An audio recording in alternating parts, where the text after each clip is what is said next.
Hola mis hermanos, buenas, muchas gracias por esta invitación, por esta oportunidad de compartir con ustedes el mensaje. Y en este momento nos vamos a abocar a lo que es discípulos y discipulado, ¿no? Ser y hacer discípulos.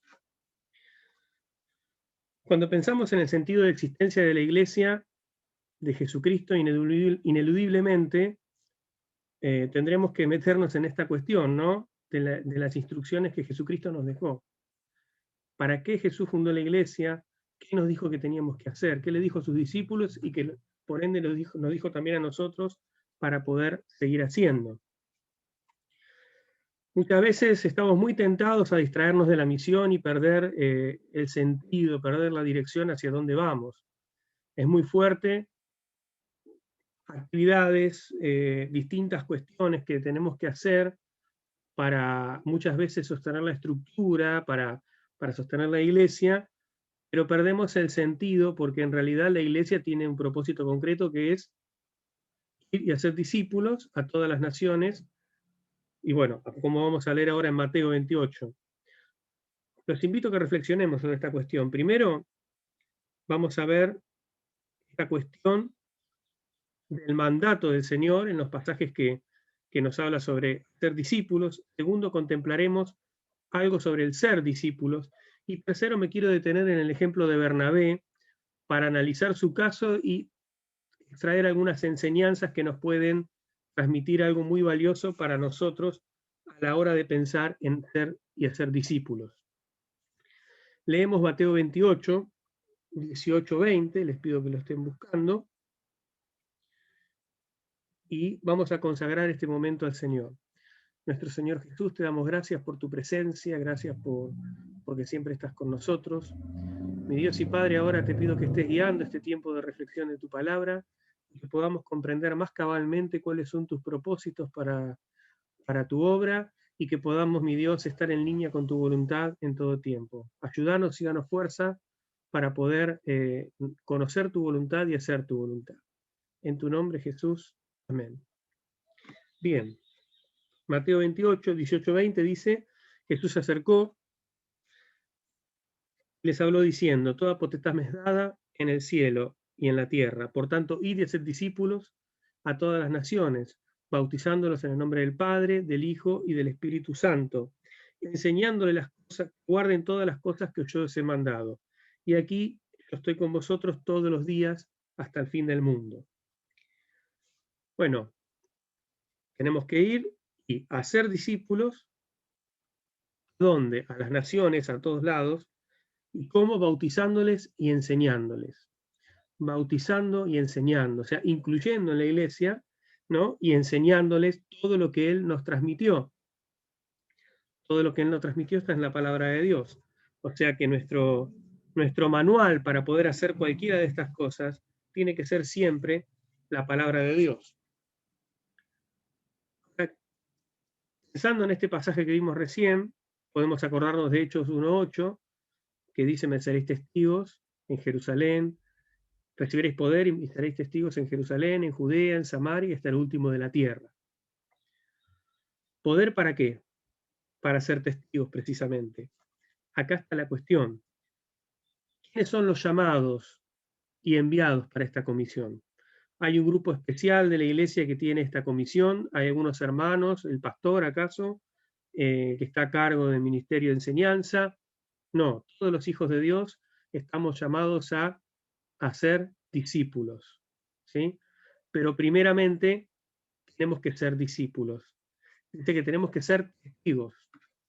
Yo imagino, no sé si alguna vez le tocó ser testigos de algo, pero si uno tiene que prestar testimonio, no sé, por un choque, por algún incidente, y tiene que relatar las cosas tal como fueron, solamente puede hacerlo si fue testigo, si tuvo presente, si pudo presenciar, si pudo ver, si pudo escuchar, si puede dar fe de lo que ha sucedido.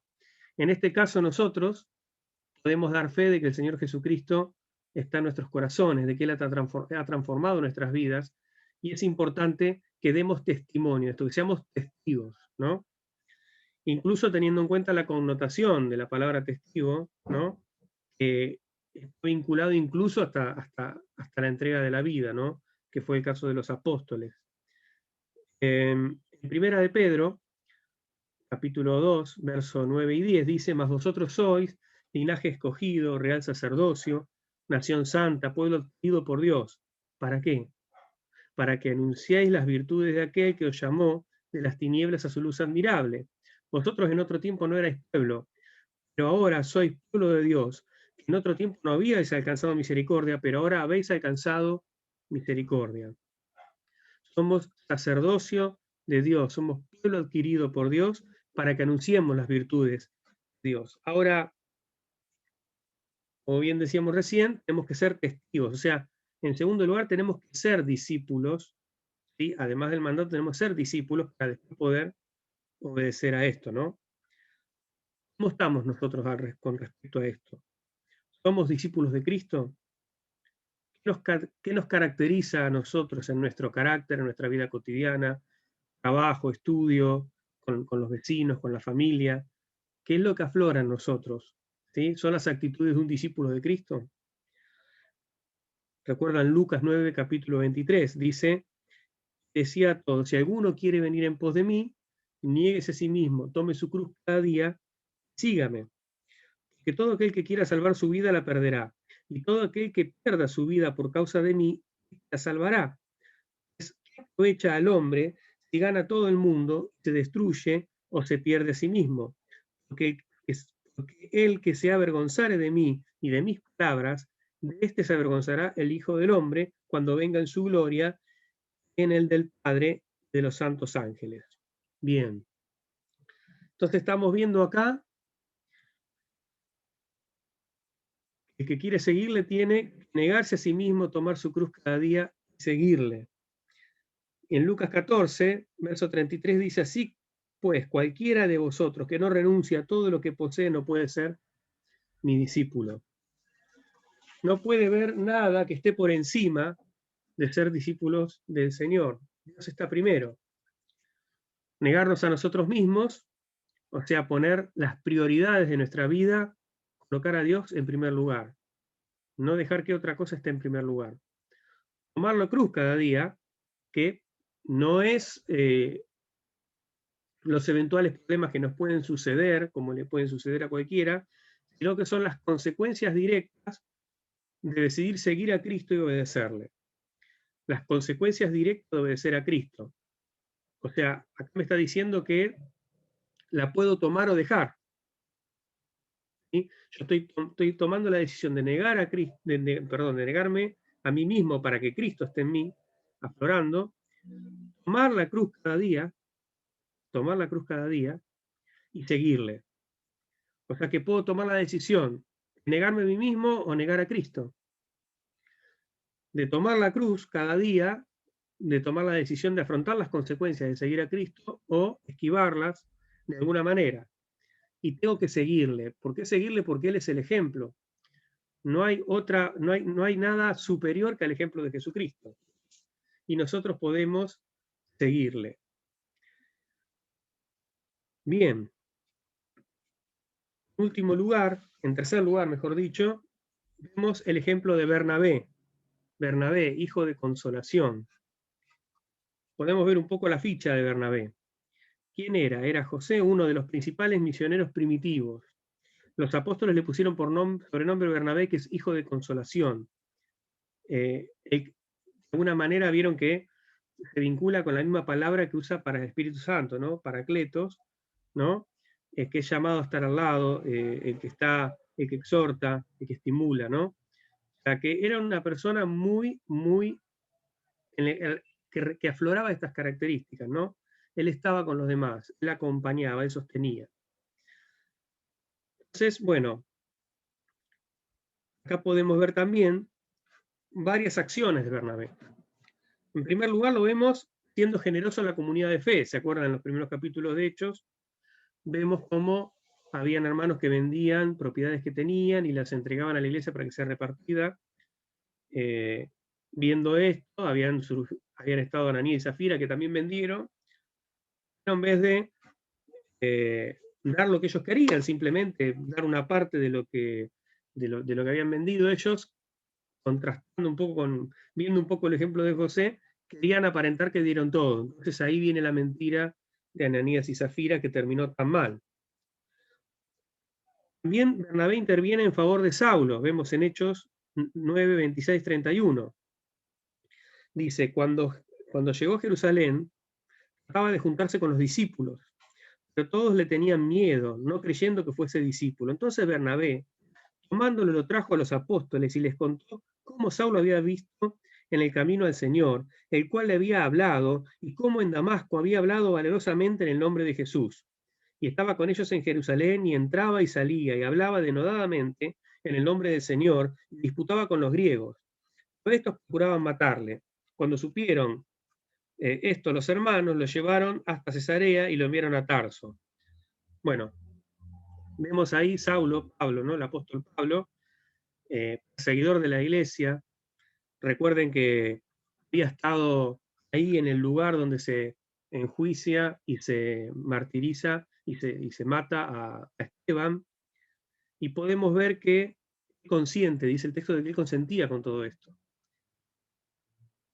Pablo tiene este encuentro con el Señor, yendo a buscar más cristianos para perseguirlos, y claro, el Señor lo toca, ¿no? ¿Se acuerdan que lo ve al hermano Ananías, es sanado? Y él quería meterse en la comunidad, pero imagínense, lo veían como alguien que tenía el poder para arrestarlos y que pudieran terminar en la muerte. Y Bernabé se juega. Bernabé se juega, se pone al lado de Pablo, de Saulo en este caso, y intercede por él. Se juega por él y lo acompaña. Entonces, Pablo, gracias a la acción de Bernabé, pudo integrarse a la comunidad y pudo ser parte del cuerpo total. Bernabé es enviado a Antioquía posteriormente, en tercer lugar. Hechos 11, 19, 26, vemos que él es, ahora bien, dice, los que habían sido esparcidos a causa de la persecución que hubo con motivo de Esteban pasaron hasta Fenicia, Chipre y Antioquía, no hablando a nadie la palabra sino solo los judíos, pero había entre ellos unos varones en Chipre y de Cirene, los cuales cuando entraron en Antioquía hablaron también a los griegos, anunciando el evangelio del Señor. Y la mano del Señor estaba con ellos, y gran número creyó y se convirtió al Señor. Llegó la noticia de estas cosas a los oídos de la iglesia que estaba en Jerusalén, y enviaron a Bernabé que fuese hasta Antioquía. Cuando llegó y vio la gracia de Dios, se regocijó y exhortó a todos a que con propósito de corazón permaneciesen fieles al Señor, que era varón bueno y lleno del Espíritu Santo y de fe. Fíjense cómo lo caracterizan a Bernabé. Y una gran multitud fue agregada al Señor. Después fue Bernabé a Tarso, fíjense lo que hizo, fue a Tarso a buscar a Pablo, y hallándole, le trajo a Antioquía, y se consagraron allí todo un año con la iglesia, y enseñaron a mucha gente, y a los discípulos se les llamó cristianos por primera vez en Antioquía. Fíjense, primero veló e intercedió para que Pablo pueda entrar en la comunidad, alguien del cual todos desconfiaban. Después Pablo se va a Tarso, a su lugar natal. Cuando Bernabé ve que este movimiento, que los cristianos judíos, que eran esparcidos, de repente empiezan a predicarle a los no cristianos. Y entonces lo envían a Bernabé para confirmar lo que estaba pasando, y Bernabé está maravillado de todo esto, y dice, bueno, acá hay que trabajar. ¿Y qué dice? Bueno, lo voy a buscar al hermano Saulo para que me acompañe. Lo discipuló, ¿sí? Lo fue a buscar. Junto con Saulo, con Bernabé, Saulo sirvió todo un año en el armado de esta iglesia que fue la plataforma misionera para los gentiles. Estaba Jerusalén, estaba Antioquía como el foco misionero a los gentiles. Bueno, el evangelio comienza a romper las barreras del judaísmo y Bernabé es enviado y protagoniza el desarrollo de esto. Cuando Bernabé observa el obrar, anima, fíjense, anima, y dice el texto que era varón bueno, lleno de Espíritu Santo, lleno de fe. Ojalá que puedan vernos a nosotros y caracterizarnos de esta manera los demás. Bueno, Bernabé lo fue a buscar entonces, y posteriormente Bernabé y Pablo son apartados para el ministerio. Dice Hechos 13:1-3. Había entonces en la iglesia que estaba en Antioquía profetas y maestros: Bernabé, Simón, el que se llamaba Niger, Lucio de Cirene, Manaén, el que se había criado junto con Herodes el tetrarca, y Saulo. Ministrándose esto al Señor y ayunando, dijo el Espíritu Santo: apartadme a Bernabé y a Saulo a la obra que los he llamado. Entonces, habiendo ayunado y orado, les impusieron las manos y los despidieron. Fíjense que hasta acá todavía sigue apareciendo Bernabé primero antes que Saulo en el relato. Ellos son apartados juntos para trabajar. Pablo acompaña a Bernabé en este primer viaje misionero importante. Después intervienen activamente en la resolución del conflicto en Jerusalén. Esto de los judíos tendrían que también, los no judíos, tenían que convertirse en cristianos para poder ser cristianos. Perdón, los judíos querían que los cristianos gentiles sean judíos también. Querían que guarden todo lo que guardaban los judíos. Y la resolución fue: no es necesario, solamente algunas cositas, les dijo. Bien. Y luego de semejante victoria estuvo el conflicto entre Pablo y Bernabé acerca de Juan Marcos, ¿se acuerdan? Juan Marcos, sobrino de Bernabé, los había dejado en una parte del viaje, y luego que se da el concilio de Jerusalén y resuelven todo esto, dice: bueno, vamos a volver a hacer esto, vamos a volver a confirmar a la gente. Y Bernabé dice: bueno, llevemos a Juan Marcos. Pablo dice: no, ¿cómo vamos a llevar a Juan Marcos? Nos dejó en el ministerio. Bueno, hubo un cruce muy fuerte. Bernabé fue coherente con lo que había hecho con Pablo, también lo hizo con Juan Marcos, y lo llevó con él. Y Pablo fue por otro lado. Después, más adelante, Pablo también lo reconoce que es útil Juan Marcos, ¿no? Y sabemos que Juan Marcos, entendemos en general que fue el que termina escribiendo el Evangelio de Marcos, ¿no? Entonces, podemos decir que Dios tenía un propósito y utilizó a Pablo para un ministerio impresionante y de vanguardia. Pero para esto fue necesario el ministerio de Bernabé, para discipularlo, para entrenarlo, y no solo en cuanto a contenidos, lo acompañó en su bautismo de fuego del ministerio. Lo mismo hizo por Juan Marcos. Ahora, me pregunto yo, ¿somos conscientes de que cada hijo de Dios es importante y que hay responsabilidad en la comunidad de fe en el desarrollo de su potencial para el Evangelio de Cristo? Vuelvo a repetir, ¿somos conscientes de que cada hijo de Dios es importante y que hay responsabilidad en la comunidad de fe en el desarrollo de su potencial para el Evangelio de Jesucristo? Yo creo que tenemos que tomar cada vez más conciencia de todo esto. Cada vez tenemos que darnos cuenta que necesitamos seguir el ejemplo de Bernabé. El hacer discípulos, para ir finalizando, comienza precisamente con la proclamación del Evangelio. Sigue con el bautismo, pero desemboca necesariamente en ser seguidores de Jesús, que conocen las enseñanzas de Cristo, que las viven y las proclaman. Entonces tenemos que hacer, como iglesia de Jesucristo y como individuos, como hijos de Dios, todos los esfuerzos que estén a nuestro alcance para poder ser discípulos de Cristo y hacer discípulos de Cristo. ¿Sí?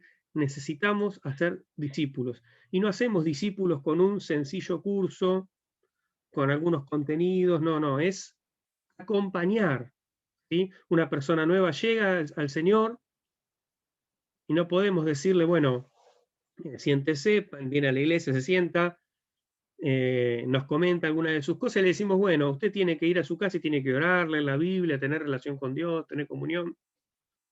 Nunca leyó la Biblia, no sabe ni por dónde empezar, no sabe lo que es orar, no sabe cómo, siente que no puede, necesita que le demos todo lo que necesita para dar sus primeros pasos, como un bebé. Necesita que lo alimentemos con ternura, que lo limpiemos, que lo ayudemos a dar los primeros pasos, hasta que después pueda ser independiente. Cuando nosotros discipulamos, estamos buscando esto, el desarrollo, a punto tal que la persona pueda después, de manera independiente, alimentarse, de la palabra de Dios, de su relación con Dios, y seguir adelante desarrollándose y obedeciendo el mandato del Señor. Entonces, seguir a Jesús, entonces, implica conocer las enseñanzas de Jesús, vivir las enseñanzas de Jesús y proclamarlas, haciendo todo lo posible para que esas vivencias que están en nuestro corazón y en nuestra vida, esas características, se puedan desarrollar también en los hermanos que nos rodean. Somos responsables, como hijos de Dios, de discipular a otros, de acompañarlos, de prestarles apoyo, de animarlos, de tener palabra en momentos difíciles. Somos responsables de mostrarle cómo seguir a Jesús. En la medida que nosotros vayamos desarrollándonos y creciendo, también este desarrollo y crecimiento va a ser mucho más importante cuando nosotros hagamos esto por otros. Entonces, los desafío, mis hermanos, a que podamos ser buenos discípulos del Señor y hacer discípulos. Si la iglesia del Señor no hace discípulos, si no hace discípulos, está fuera de los propósitos para lo que Dios creó la iglesia. Así que los invito a que oremos por esto y le pidamos al Señor que nos guíe. Nuestro Dios y Padre, te damos gracias por tu presencia, gracias por estas palabras.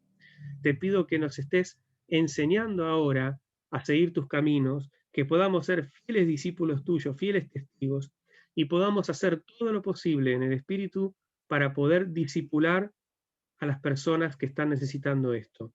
Que podamos proclamar el Evangelio, que nuevas personas puedan acercarse a ti y podamos acompañar su proceso de desarrollo y madurez hasta que después puedan tener su propio ministerio en función de los dones que vos le otorgues.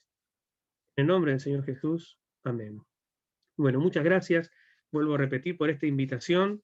Gracias, saludos a toda la iglesia de parte de nuestra familia.